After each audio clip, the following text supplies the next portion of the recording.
Olá, gente, graça e paz. Quero compartilhar uma palavra no seu coração.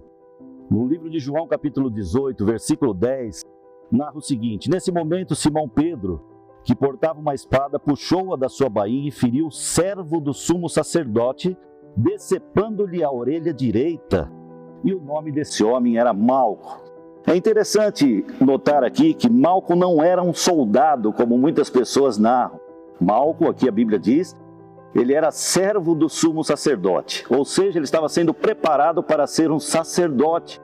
Olha que interessante, sendo preparado para ser um sacerdote. Isso dizia que ele tinha que ficar pelo menos de 5 a 8 anos estudando a Torá na companhia de um sacerdote que o discipulasse.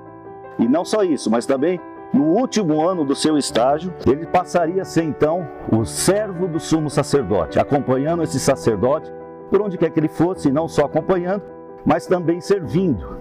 E um detalhe importante narrado em Êxodo 29 diz que para ser consagrado a sacerdote, um dos rituais era marcar com o sangue de um cordeiro a orelha direita desse homem. Era um rito que marcava a orelha direita e o polegar direito com o sangue desse cordeiro. E isso consagrava ele como sacerdote. Então, quando Pedro corta a orelha daquele homem, ele não só corta a orelha, ele não só corta um pedaço do corpo físico. Pedro, naquela hora, ele corta o sonho daquele homem. O sonho daquele homem. Aquele homem viu o sonho dele caindo pelo chão. E quando ele olha aquela orelha no chão, ele vê o sonho dele, todo aquele preparo jogado no chão. E interessante que esse homem está indo para prender Jesus. E aqui aparece Jesus na história, diante de alguém que está vindo fazer um mal para ele. E ao invés de julgar esse homem, Jesus tem uma atitude muito linda. Ele vai lá, pega aquela orelha e restaura de forma milagrosa a orelha daquele homem, do servo do sumo sacerdote. O que Jesus fez não foi só um milagre físico. Jesus, na verdade, aqui restaura o sonho daquele homem.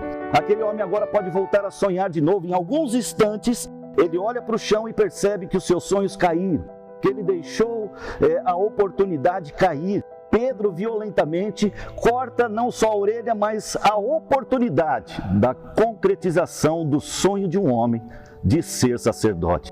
Meu irmão querido, quantas vezes na nossa vida nós sonhamos, e muitas vezes as circunstâncias, muitas vezes a vida, muitas vezes pessoas, muitas vezes palavras veio em direção a nós, cortando, aplicando a palavra aqui, a nossa orelha direita, cortando os nossos sonhos, cortando a oportunidade da conclusão dos nossos sonhos.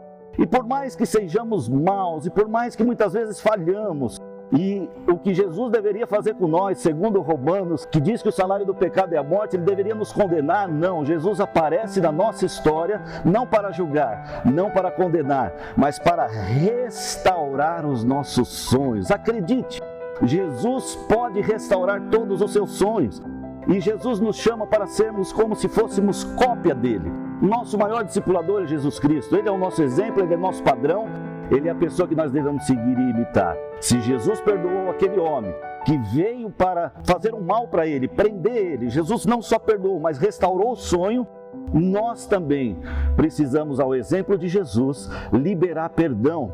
E quando liberamos perdão, imitamos Jesus. Perdoe aquelas pessoas que um dia cortaram o seu sonho. Perdoe aquelas pessoas que um dia violentaram a sua vida e olhe para Jesus. Ele está aqui, agora, pronto para tocar a tua vida e restaurar os seus sonhos.